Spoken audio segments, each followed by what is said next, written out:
The following is a production of the Dallas Genealogical Society. For more information, please visit our website at dallasgenealogy.org.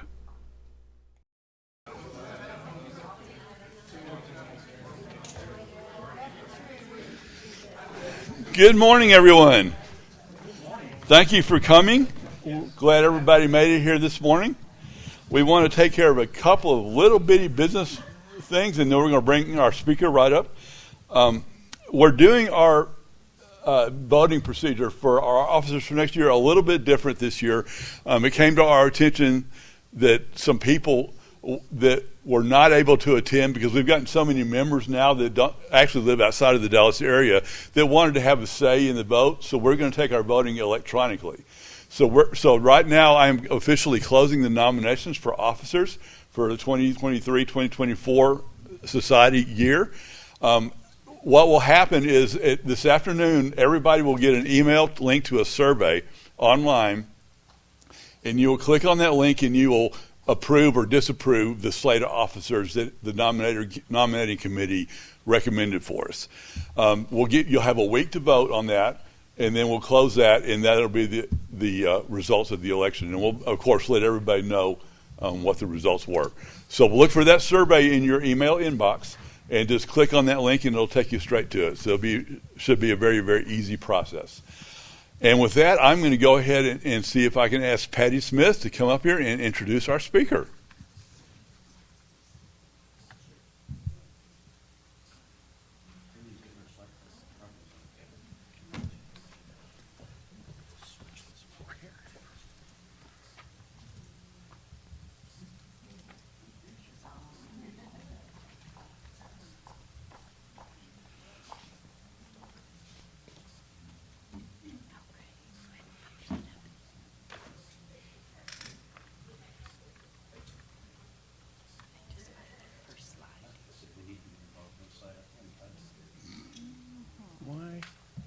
Oh, the other one is probably still in. Well, I am excited to introduce you to our guest speaker today, Dr. Mamie McCullough. Dr. Mamie McCullough and I met in 1982 when we both worked for Mr. Zig Ziglar. And as soon as I met Mamie, I said, you know what, I want to go to work for you. So I wound up working in her education department in 1982. We worked together for 10 years while we were both employed for Mr. Ziglar. And then Mamie went out on her own as a public speaker. And I went home to have babies, and I raised 4 beautiful children. One of my daughters is here today, Erica Wave. That is my daughter, Erica, and her very handsome husband, Andrew. And we are very happy to have you guys here with us today as well.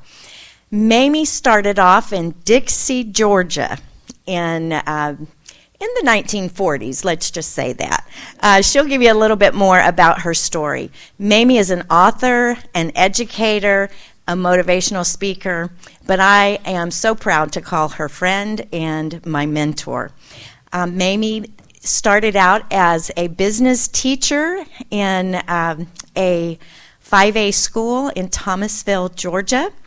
Then became the high school principal. You're going to see a few little slides in just a few minutes about her story, and she is going to share with you some of the highlights of her life. And I am just thrilled to have her here today. Will you please help me welcome Dr. Mamie McCullough.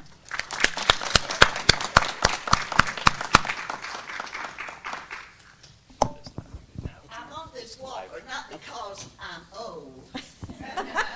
It's because I sprained my ankle last month. Okay.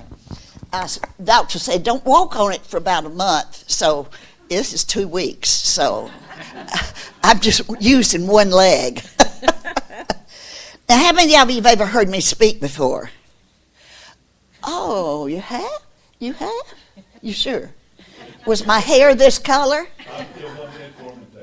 Oh, my goodness, yes. And let's see. Renee, stand up, Renee. She's one of them that we work together at Zig Ziglar's. She and Patty and I kind of feel like I'm their mother. And they've traveled with me and helped me get myself straight and hooked up and all as I travel. I couldn't have done without them always. Now, let's see. Okay. Let's see. I need that right there. Okay. I could get behind that, but I hate a podium. So I'm not going to do it. Now, she asked me about, I asked her, I said, what do you want me to talk about? Because I've done this for over 40 years. And being a teacher and educator, there's always lots for me to learn. How many of you enjoy learning? Mm-hmm. Isn't there a lot of things that you want to learn? Now, I live in a place in Houston. I lived in Dallas 40 years. Raised my children after my husband passed away. I raised them in Dallas because I believe that you learn and you grow with people you meet, places you visit, and I wanted my 3 children to grow up in a place that they wouldn't be afraid to go out to eat or to meet new people. And I met a young man today, his name's Kyle, and I sat down by him and I said, tell me about you, because I really would like to know every one of you. And this is the kind of place I live in Dallas. It's called the Buckingham. If any of you ever want to retire, come to live with me. Probably 800 others live there. But it is wonderful. It's not a home. It is my home. And I love being retired. I'm not really retired, but I love being older. And the reason I do is because you can wear anything you want to, any time of day you want to. Do y'all remember when you just wore something like this at night? Y'all remember? Well, if that were the case, I'd never go anywhere. I'd never wear half of my clothes because they're all gaudy. I have a theory, if you can't see it, gaudy it up. Overdo, never underdo people. And I used to be shy. I know y'all don't believe that. I used to be shy, but I had 8 brothers and sisters. My father died and left my mother with 9 children under 17. That was my background. Some of you may know what I'm talking about. Some of you may have been in that category. It's those poor little young'uns down there in that shack living there. But let me tell you something. It's not where we start. It's where we finish. So I'm finishing big. I'm telling you, I can't wait. Being 84 is nothing.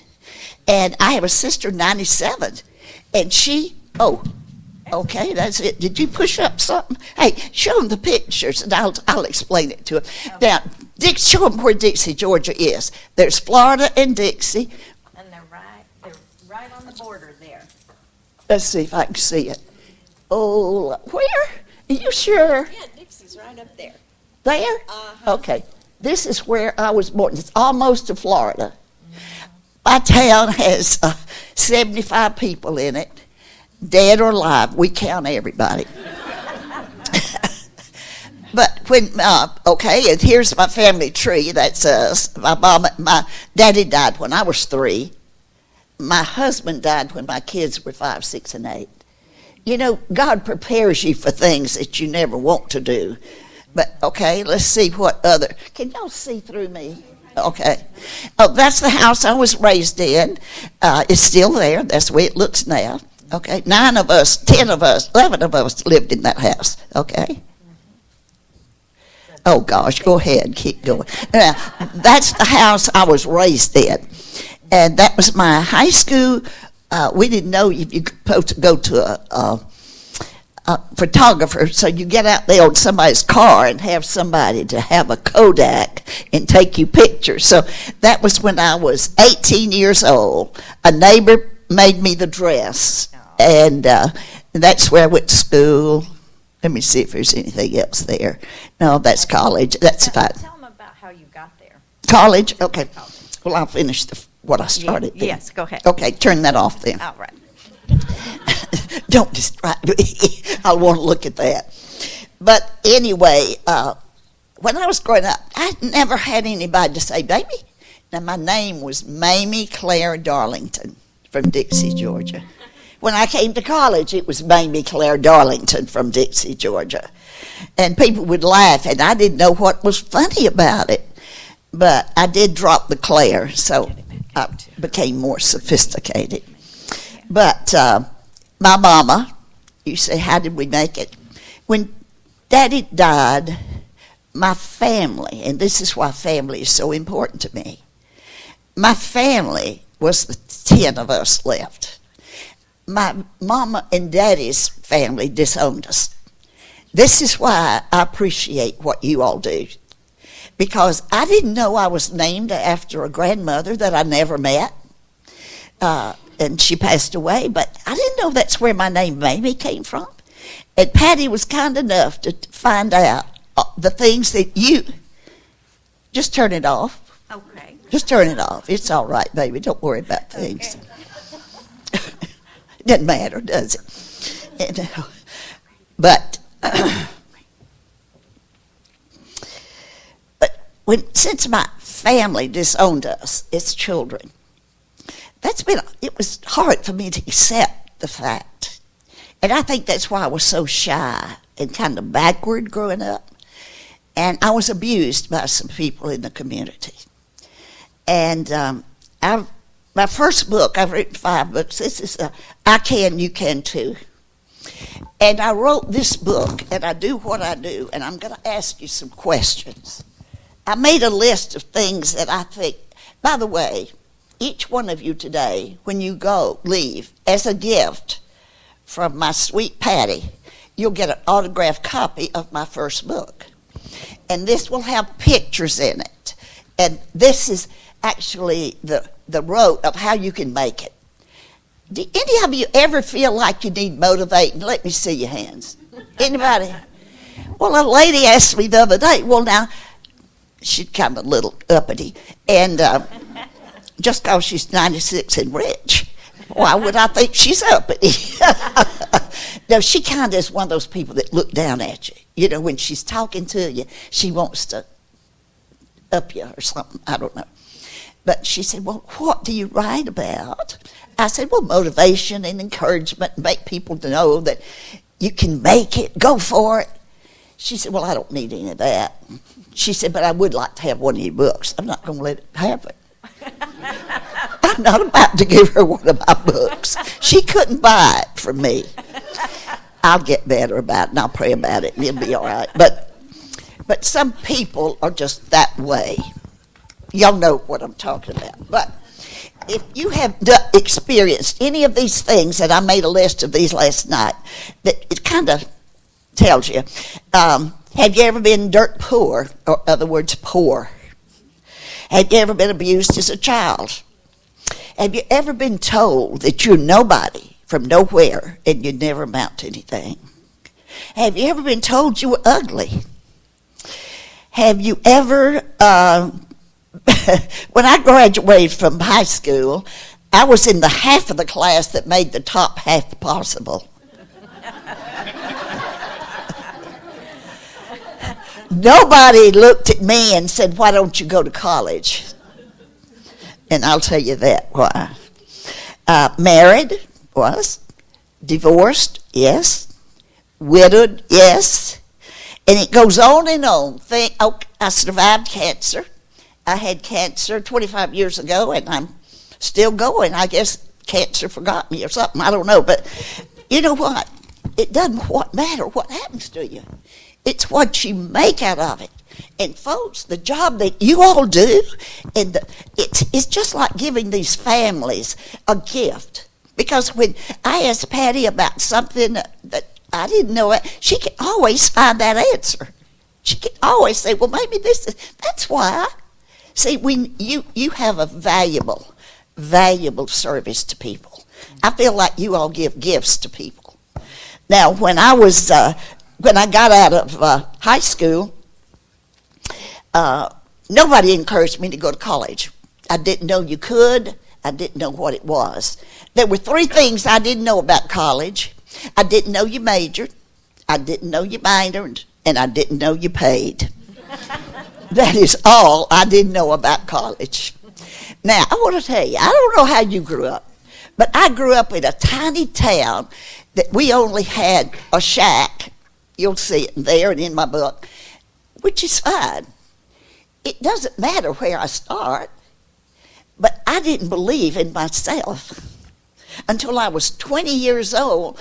And for some reason, well, growing up in a school, with a school education and a church, I have a very deep faith.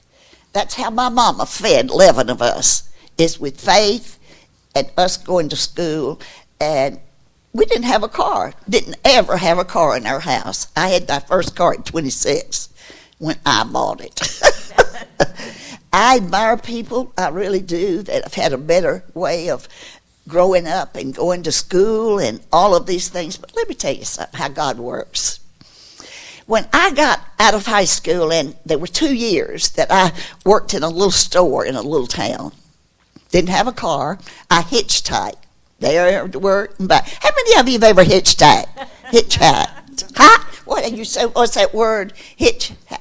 Yeah, hitchhike. Hitchhike. I can't set my teeth are not in right or something. But I'm embarrassed. Then I think, well, did I ask people to take me to town? I guess I did. But I got to work and got back. And on certain times of the year, I would pick cotton, work in tobacco, pick peas, all this. Any kind of work that we could find to do growing up, we did it. It was always honest work, and we always got paid, not as much as other people. And when I grew up, I didn't have, they never paid us what they paid the other kids that had a father in the house. One of these days, if Patty and her children will help me, because I would still like to write the book. I wished I had someone to take up for me, because that has been all of my life, and I can't get over it. It's not a bad thing. It's just one of those memories I'm not going to linger on about it.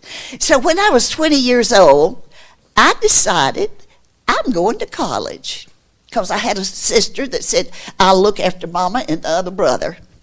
See, they were 9 kids under 17 when Daddy died. So the older ones kind of took care of the little ones. My mama had a 2nd grade education.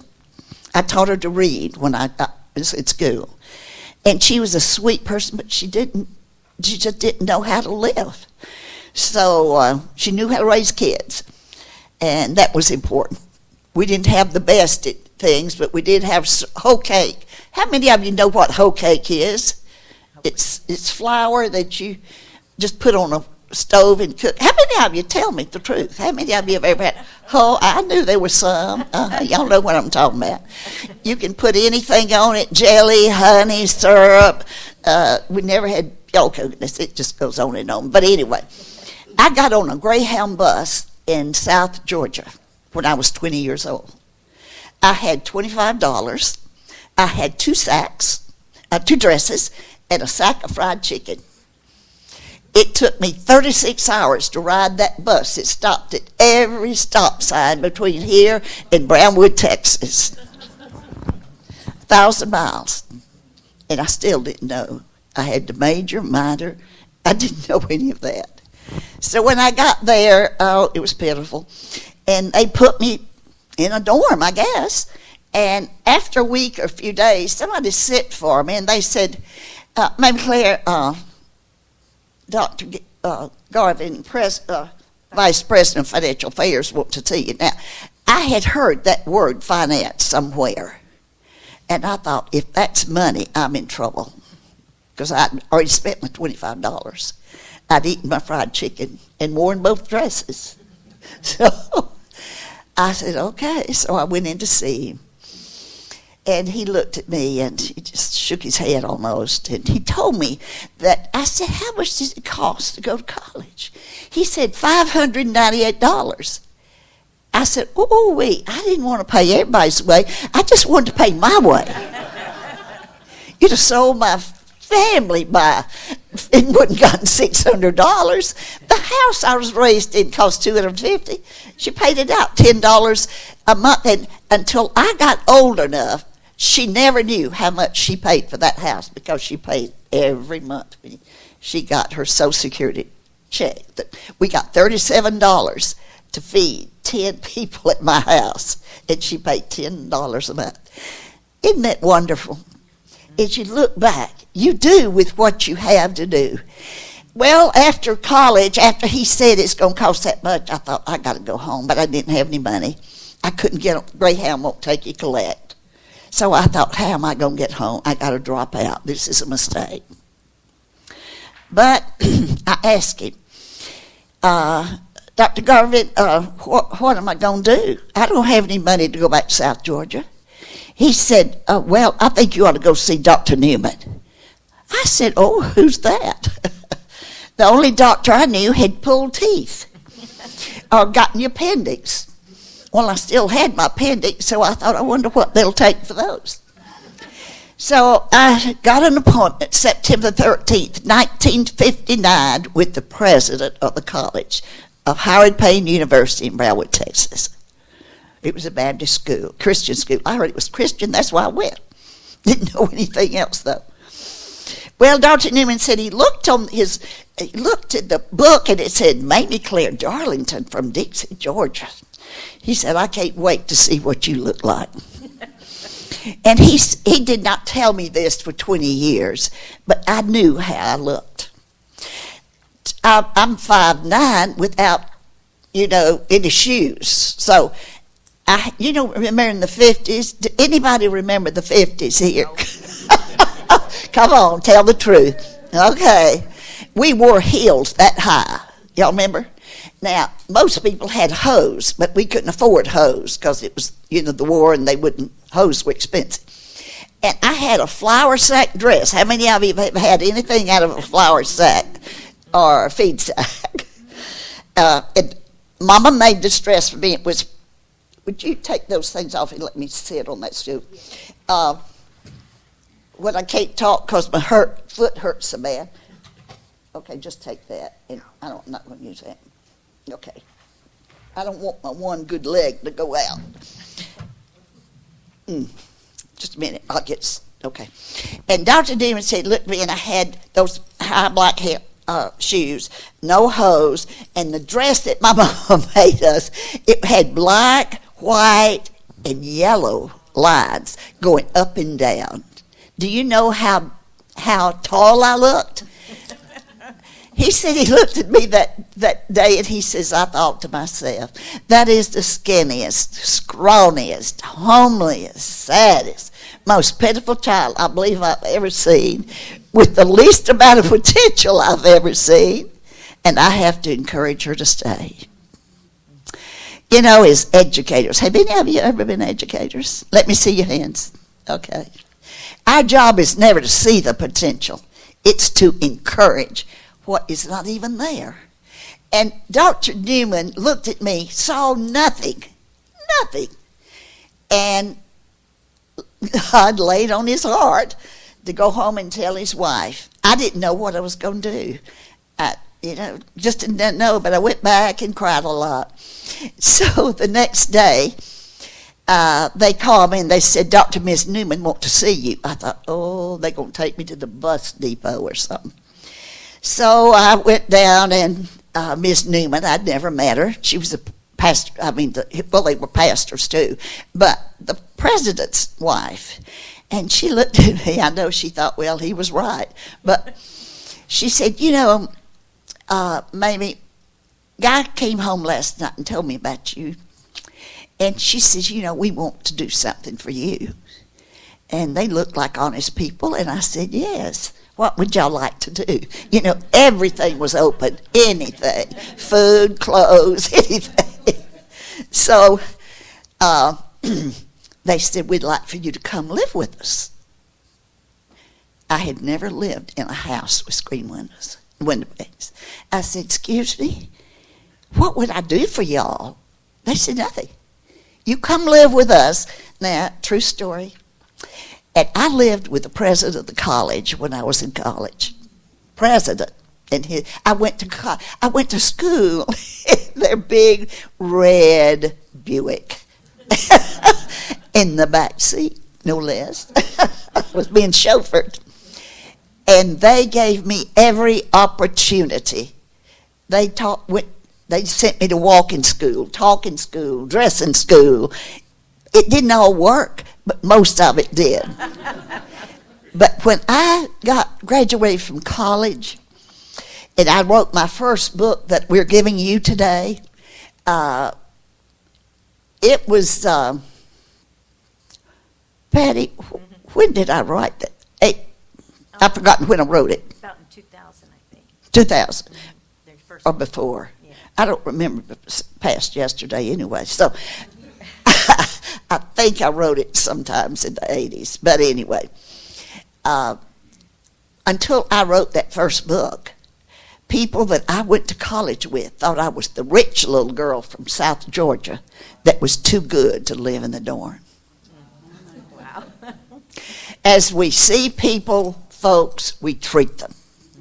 As we treat them, oftentimes they become. Y'all agree with me on that? Yes. That's an amen. An amen. Because I know it happened to me. Dr. and Ms. Newman were just, I'd never had a father, didn't know him. And he was just like my father. And the hardest thing I've ever done is spoke at their funerals. But that first week that I was with the Newmans, I'd never drank out of glass. I had jars. We had pint jars, fruit jars, anything, for water and iced tea. And we drew water out of the well. So it was an opportunity for me. But I never told them that. I just played like I knew And I found out when I was principal, when you don't know what to do, walk fast, look worried, and mumble. That worked all the time.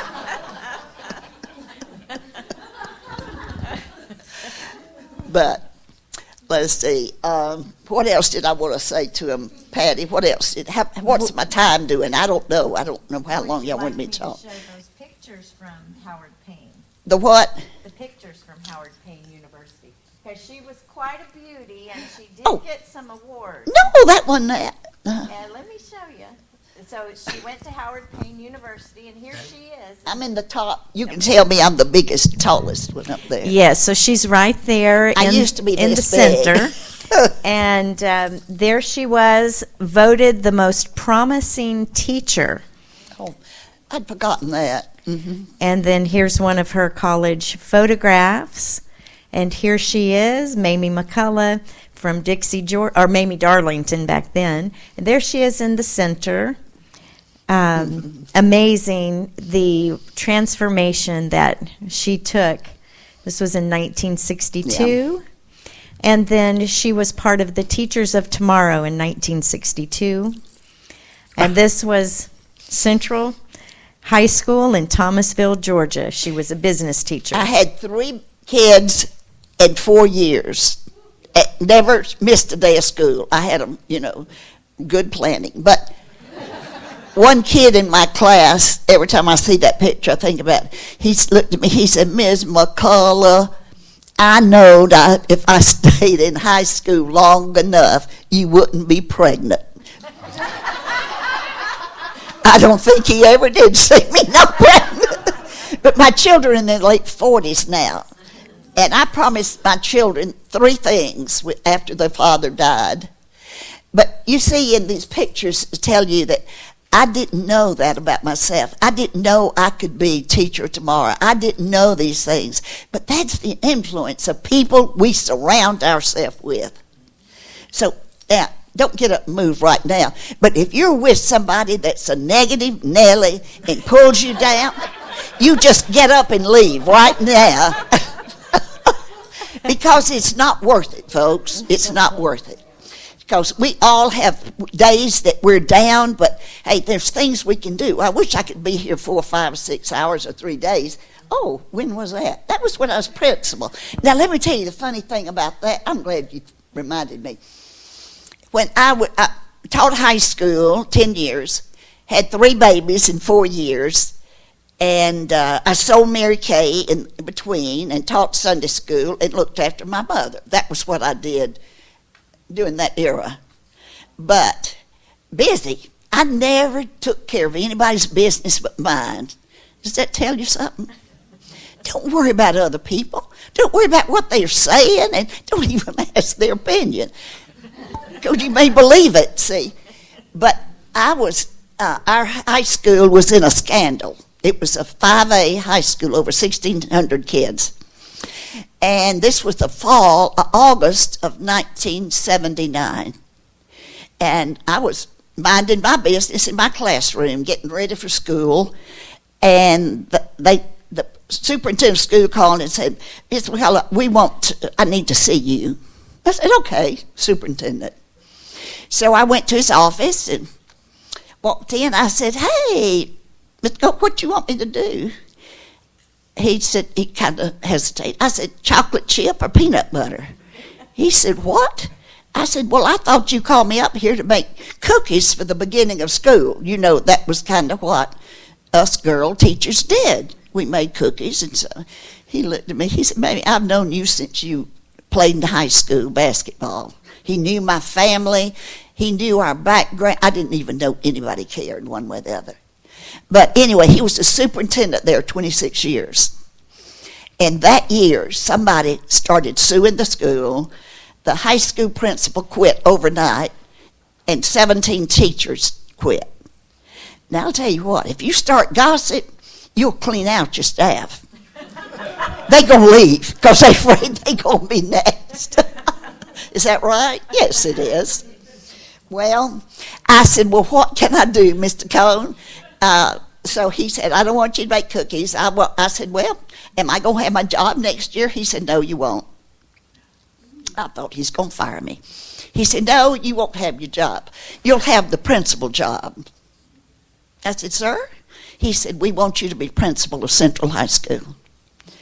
I said, Mr. Cone, I am not certified. He said, I don't care. I've always wanted to ask somebody to be principal that was certified. Not certified, but was qualified. He said, you're positive, you know how to handle the public, you're interested in the kids and the parents, church. He said, you have all the qualities. It says, we want you. Well, it caused a scandal in the community for me to become the first female in the state of Georgia. But, you know what? I learned so much that year. And my kids were little. They were small, under school age. But you know what? When the opportunity comes, they say sometimes if it's too good to be true, it's not. Well, there were moments during that year that I wondered where those parents came from. I just thought, no wonder the kids have trouble. It's them parents. Y'all know what I'm talking about, don't you? But somebody made seeds today, and that's it. Whatever opportunity is, how do you become successful? Doing what comes with your life, living it the best you know how, work as hard as you know how, and I guess my mama said it correctly. She said, work hard, stay clean, and go to church. So that's kind of how I've done it. Now, there's my 3 babies that I had. Aren't they cute? Oh, and that's my husband. He died 2 weeks after that picture was made. That oldest one, Patty. Do any of y'all have a strong-willed child? You want to kill her and tell God she died. And smart. She went to A&M. And my husband, but he was a psychologist, by the way. But it's real strange. After we'd been married and had those kids, he gave up psychology. I never have quite understood that. Maybe he understood too much. And then my little baby Jennifer, the big one there, she is 46, and when she graduated, all 3 of them graduated, because I promised them 1 car of my choosing, 1 college of their choosing, and 1 wedding of their choosing. And if they ever got divorced, they had to pay me back. But but when go back to that next. When that little one is now 46 years old, but after college, she was my 3rd one to graduate, and I was going, 3 in college was hard, but God provided. And she said, Mom, I think God wants me to go to missions. I said, oh, you do? Where? So I thought, New York. Oh, no, not New York. Not Chicago, myself. I didn't tell her that. And so she said, I don't know. He hadn't told me. A couple of weeks went by, and she said, Mama, I know where I'm going. God's told me to go to Africa. I said, baby, I talked to God this morning. He did not mention Africa to me. How about Tallahassee, Florida? But not Africa. That child, and I don't know where she got this from, at 22 years old, she looks a little, do we have a picture of her? I might. I don't think so. But anyway, she's 46 now. She said, well, Mother, I don't know. I said, baby, I don't know anybody in Africa. She said, I don't either. They told me to go. So she said, I'm going to work with orphans, because there in Utangala, East Africa, the AIDS was rampant. And so many of the parents died and left those little children on the street to survive. That's where she wanted to go. And I thought, oh, she's going to come back with AIDS. Now, how am I going to handle this? But I quit worrying about it because it wasn't my deal. God told her to do it, and I'd raised her to follow God's will, so I couldn't argue with her. That would have been crazy. And my son Brian, I wish y'all knew my son. He's so cute. He's 6'2", 7% body fat, and works in fine jewelry in Baltimore, Maryland. But he doesn't come see Mama very much. He's outgrown me for some reason. But, 2 or 3 times a year he called me. Mama, I know you've been busy. I have too, but precious. Those 3 kids, I promised them, I asked them, don't get in sex, drugs, and alcohols, and I'll give you those 3 things. And I got them through. And as far as I know, they never got into the bad things. And I was a single parent living in Dallas, Texas, here, because this is home. But you have to follow your heart. And I believe if you get your heart right, God makes your head right. Mm-hmm. Okay, that's when I went. Did y'all know who Zig Ziglar was? Okay. I read his first book in 1973. And I called him. I said, can I teach your book? He said, to what? I said, my high school class. And so my book, you will see the flavor of Zig Ziglar in the book. And he said, come work for me. I said, no. So this went on several years. I got his book. I bought his book from him. I went to the board. I said, I want to teach kids to feel good about themselves, stay off of drugs, say how to set and reach goals, the freedoms that we have in this country, because anything's possible. And I wanted those kids to know that. And I wanted them to know that honesty and integrity and loyalty is old-fashioned, but that's how people get to the top. So I moved to Dallas in 1979 after I was principal. I didn't like being principal. I liked kids, but I didn't like all the parents. And some of the teachers. Okay, and now, I forgot. On that campus today where I went with $25, there's a building with my name on it. It's the Mamie McCullough Athletic Center. And on the right is my baby. Go back just a minute. It won't reverse? I can. Patty, you can do anything. Okay. The top right is my one that went to Africa, my baby. And it's a good friend of mine, and then on down. And my other daughter was taking an exam at A&M, and she didn't make this picture. But on the left was my son when he was in college there. 2 of my children went to Howard Payne and paid for it. So that was the second miracle. Okay, that's probably enough. Okay, there's some of the books. And encouraging, energetic, educate. Get It Together was, that's my daughter, Jennifer, and me. This was recently. This is where I live. At the Buckingham. Yeah. I wore the same dress. I just have one dress, I guess. Now, here's a couple more, Mamie. Okay. Go. There we go. Go. And your my sister. sisters. Okay. These sisters are still living. It's me, the tall one. I've always been the tallest. The next one is my she's a in-law, but I call her Sister Kay. She still lives in Dixie, Georgia. My next sister in the middle is Mary Lou. She 92. She's still very active, and she learned to drive at 65, but she won't turn left. The next one is my sister Martha Ann. Now, Martha Ann was 2 years older than I, and everybody got us mixed up because today when I go home, they call me Mamie Claire. Are you Mamie Claire or Martha Ann? I said, I'm just Mamie. And she was a missionary. She ended up a missionary in Africa. But my daughter didn't know it until after she went. They lived in Texas. We lived in Georgia then. So she didn't know, So she went back where they served. And it was just, she didn't plan it. We didn't plan it. And then the far right is my sister. And she's 97 years old. She still lives in the house she raised her kids with. And the only time she uses a walker is her hall is at least from here to that wall over there. Mm-hmm. It's the only time when she goes to the front door she'll use a walker. Mm-hmm. And we got to interview her last summer, so that was quite interesting, being able to interview her and ask family questions. And this is Mamie just cutting up and having fun. You know I have fun. Okay. Wait. That's all three of my children. That's right. Brian's on the far left. I forgot these pictures.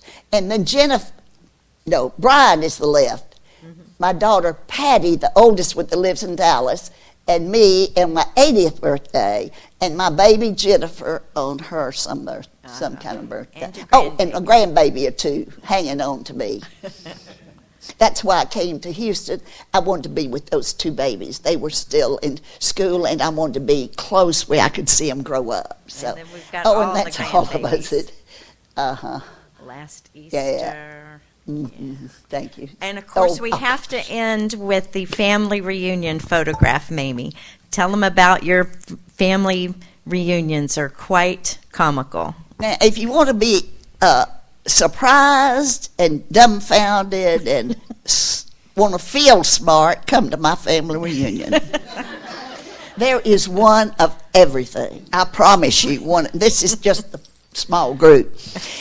We meet in July in South Georgia. It's the hottest time of the year. Gnats, but the peaches are growing. So that's why. This is where I live now. So I want y'all to come down to see me. That's where I live, the entrance to where I live. So she's gone from So it's not where you start, it's where you finish. God bless you all for what you do. Thank you for allowing me to speak to you all, and I hope you all will get some. And thank you, Patty, for buying those books and giving them to each one. And I autographed them last night, but if you'd like for me to put your name in it or somebody else's name, I brought the pen so I can do that while we're here today. Okay? Any questions? No. Okay. What color was that beautiful prom dress? Oh, I remember. It was teal. I mean, it was kind of a teal blue, and it was thin net kind of thing. And the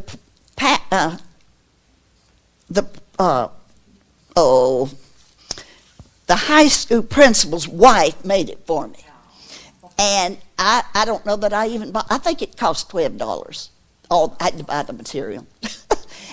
Yeah, and I had a boyfriend then, and I almost married him, Willard. But I'm kind of glad I didn't marry Willard and came to Texas.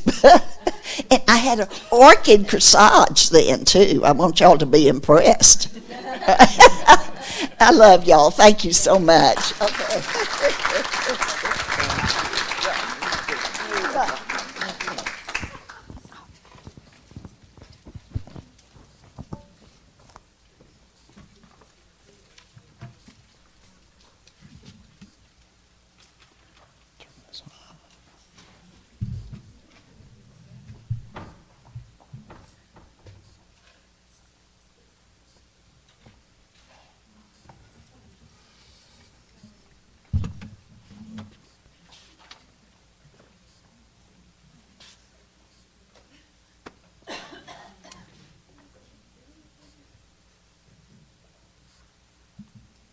Looks like that's turned off.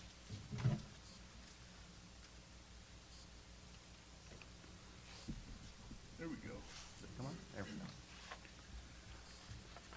go. Thank you, Mamie. Great presentation. And thank you, Todd, for getting me set up.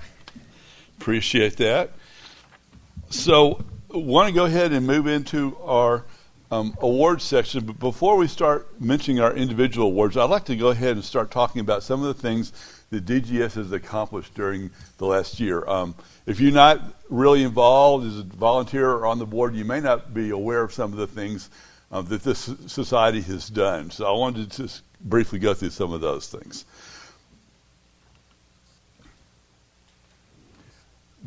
Probably one of the main things we do, and for those of you who are not familiar with our mission, we basically have a threefold mission. Our mission is to support the genealogy section of the Dallas Library, to educate the genealogists in the Dallas area, and to preserve Dallas area records. And to honor that in supporting the genealogy section, we yearly have a donation of books. This year we donated over $1,600 worth of books to the library, and that is an ongoing thing for us. We have I keep on bugging Stephanie on a regular basis about giving me her list for next year, so that's something we're going to continue to do for the genealogy section. We also provide two databases for the genealogy section, historygeo.com and Newspaper Archive. And these are free for any patrons who come into the library, or anybody who has a library card can access these databases from home. And that's kind of a tenuous situation that kind of started during the pandemic, but we're going to try to hold them to that to make sure that you can access those from home if you have a Dallas Public Library card. And the total we spent for these two databases is over $6,000 for those. We also have a scanner that we purchased for the Heritage Lab, which we provide a maintenance contract for, and that's over $4,000 that you provide for that to do that, to maintain that scanner, keep the software updated, make sure nothing goes wrong with it. And then one of the probably main things we have done recently is we have a digital presence for DGS.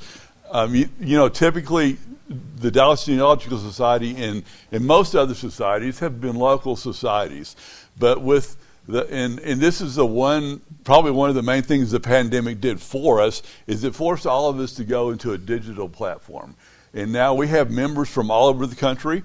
Every seminar we have attendees from all over the country. So we're not just a local Dallas organization anymore. Although we do center a lot of our attention on Dallas, we have other people from around the country that use what we do as well.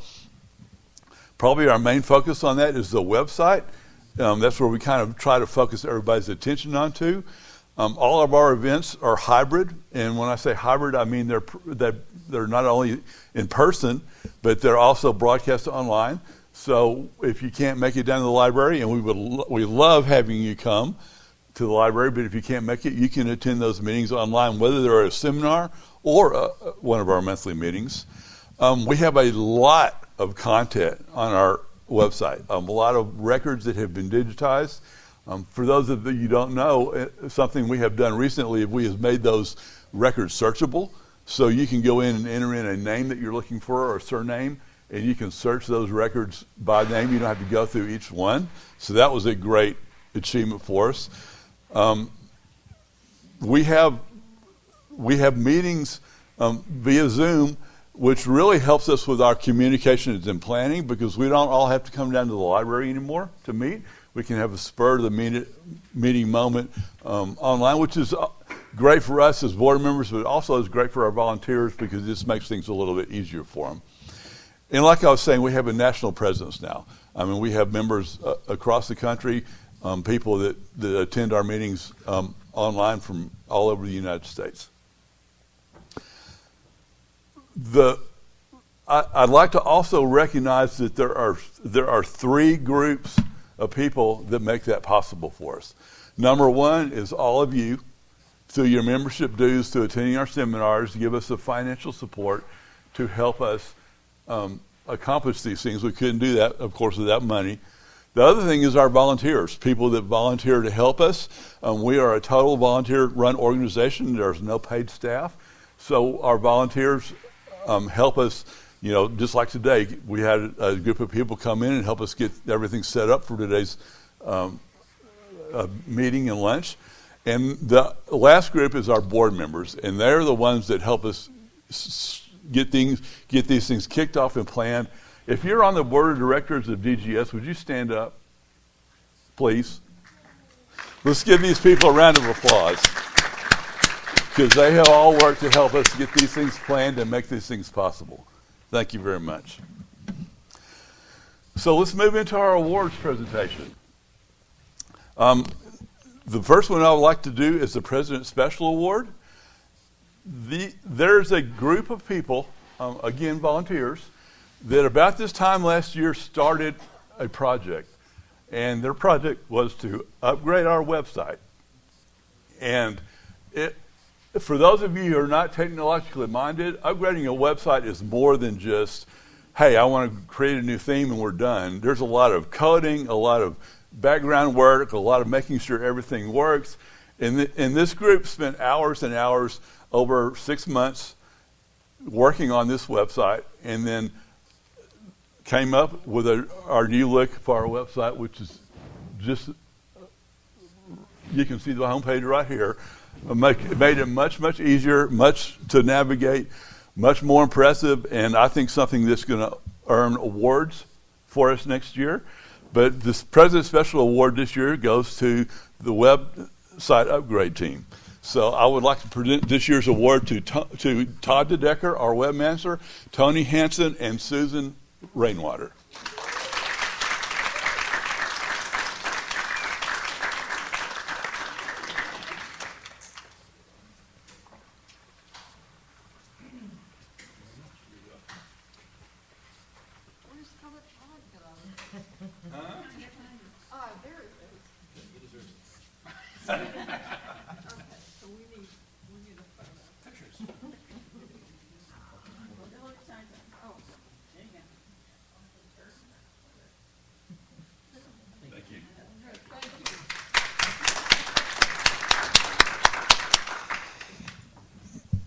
Next, I would like to invite Patty Smith to come up here, and she is going to present our Volunteer of the Year.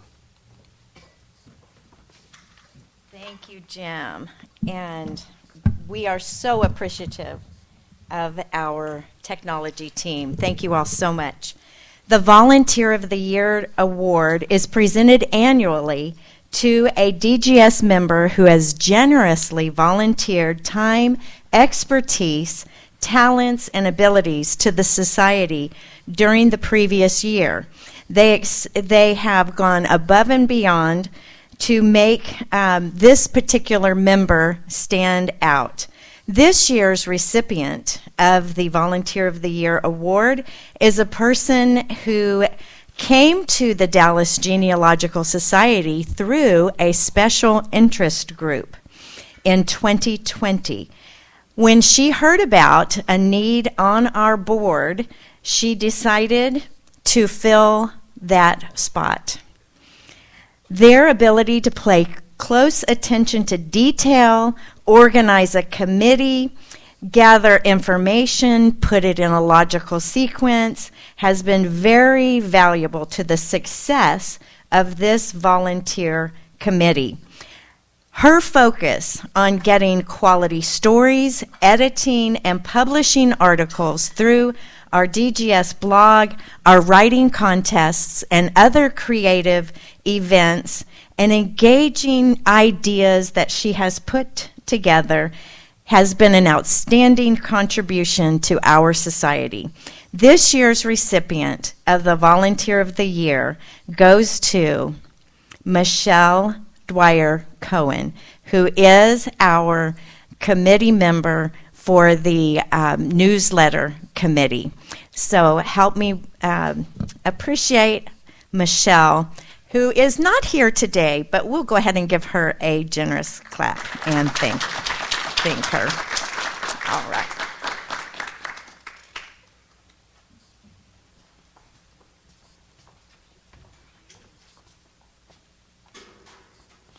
Thank you, Patty. Next, I would like to invite to the podium Linda Harrison, who is going to present our award for the Heritage Preservation.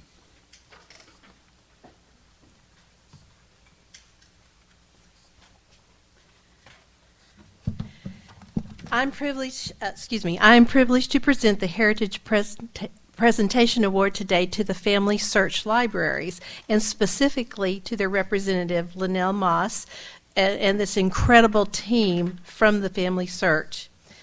In this fractured and divisive world, the Family Search Libraries, their researchers, their technicians, the volunteers can bring calm, bring answers, fresh new questions, an appreciation of the past, and hope for our futures.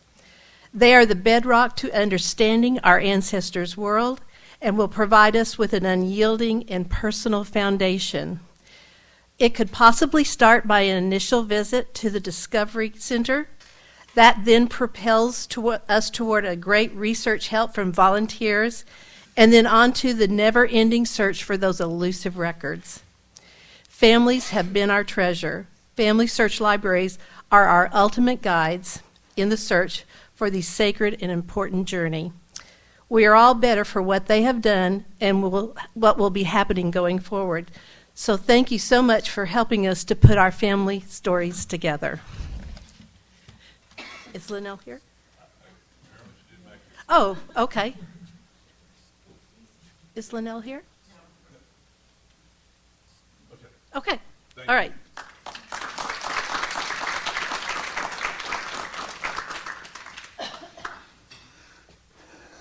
Thank you, Linda.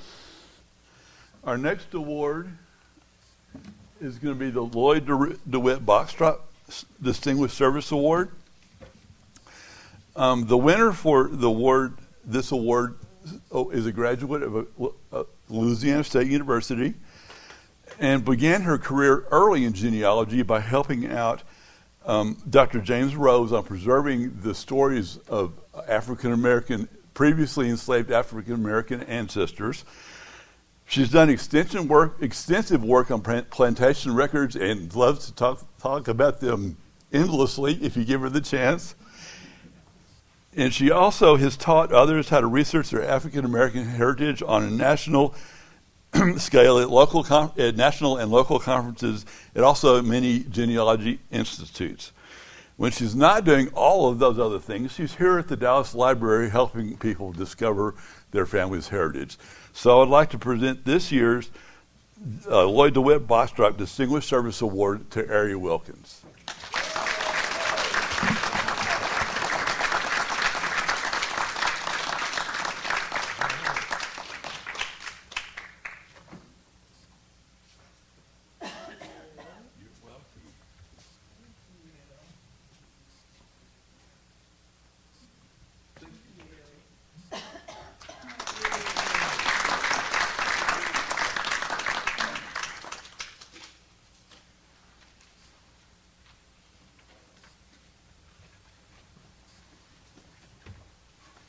And our last award will be presented by Tony Hansen.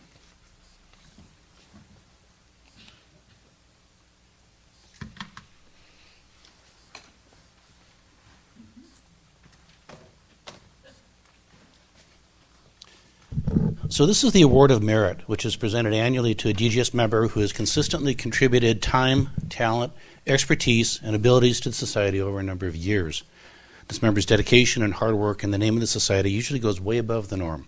Their contributions stand out. This year's recipient's been deserving of this recognition for many years, and it's really a personal honor for me to be able to finally recognize her for her many contributions to our society. I first met her back in 2010. We both began our first terms on the board together. I was the new webmaster, and she began the first of 2 terms as secretary.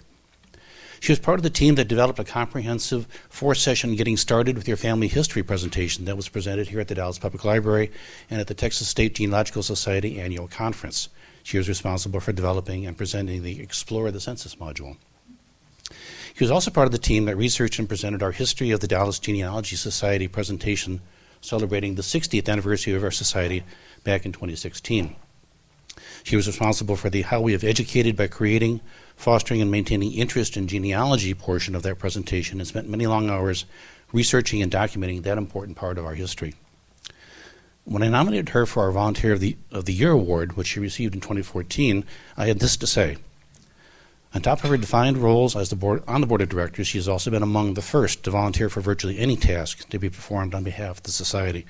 She's been a cheerful and enthusiastic volunteer in many committees and at just about every meeting or seminar held by the DGS over the past several years. When we had difficulty finding a candidate for our Director for Publicity and Public Relations, she stepped into that role and trained herself in the many demanding aspects of that job. She authored numerous newsletter articles and eventually took over as the editor of our fledgling e-newsletter, a position she held from February 2015 through September of 2017. She has since moved back to the state of Delaware. She may be gone, but she's not forgotten. So please join me in congratulating Carolyn Davis. And we are hopefully recording that, so we'll send her a little snippet of this presentation so she can find out that she's received the award.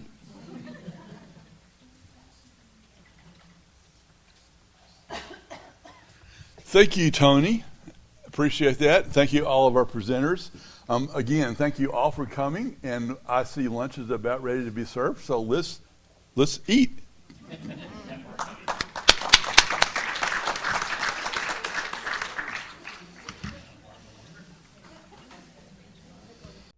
This has been a production of the Dallas Genealogical Society. If you're already a member, thank you. Your fees have been supporting these and other society activities. If you're not yet a member, please consider joining now. Go to dallasgenealogy.org and click on the membership tab.